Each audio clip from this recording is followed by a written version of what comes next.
પત્નીને સાસરીમાં લેવા જઈ રહેલ યુવકનો રસ્તામાં જ મોતથી ભેટો થયો છે। અમદાવાદમાં વધતા અકસ્માત વચ્ચે વધુ એક અકસ્માતનો બનાવ સામે આવ્યો છે। પૂર ઝડપે જતી કાર ઝાડ સાથે ટકરાતા ચાલકનું ઘટના સ્થળે મોત થયું હતું, જેના સીસીટીવી સામે આવ્યા છે। અમદાવાદમાં વધતા અકસ્માત વચ્ચે વધુ એક અકસ્માતનો બનાવ સામે આવ્યો છે। વટવા જીઆઈડીસી રોડ પર પૂર ઝડપે ગાડી લઈને આવી રહેલા યુવકે કાબુ ગુમાવતા ગાડી ઝાડ સાથે અથડાઈ હતી।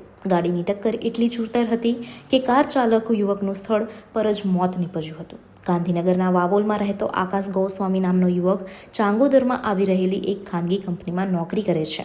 આકાશની પત્ની બારડડી ખાતે પિયર ગઈ હતી। 12 ફેબ્રુઆરીના રોજ આકાશ તેના ઘરેથી પિયર પત્નીને લેવા જઈ રહ્યો હતો। આકાશ પૂર ઝડપે એસન્ટ કાર લઈને વટવા જીઆઈડીસી રોડ પરથી જઈ રહ્યો હતો। તે દરમિયાન સ્ટીરિંગ પરનો કાબુ ગુમાવતા ગાડી ઝાડ સાથે અથડાઈ હતી। ગાડી ઝાડ સાથે અથડાતા ગણતરીની સેકન્ડોમાં જ આકાશને ગંભીર ઈજા થવાને કારણે સ્થળ પર જ મોત નીપજ્યું હતું। આકાશના 3 વર્ષ અગાઉ જ લગ્ન થયા હતા। ધર્મ મુજબ આકાશને વેડા ગામ ખાતે ગઈકાલે સમાધિ આપવામાં આવી હતી। અકસ્માતમાં પરિવારે 24 વર્ષનો યુવાન દીકરો ગુમાવ્યો છે। સમગ્ર મામલે જેવ ડિવિઝન ટ્રાફિક પોલીસે વધુ તપાસ હાથ ધરી છે। તો તમે આ વિશે શું વિચારો છો તેમને કમેન્ટ કરીને જરૂરથી જણાવજો। અત્યાર માટે બસ આટલું જ।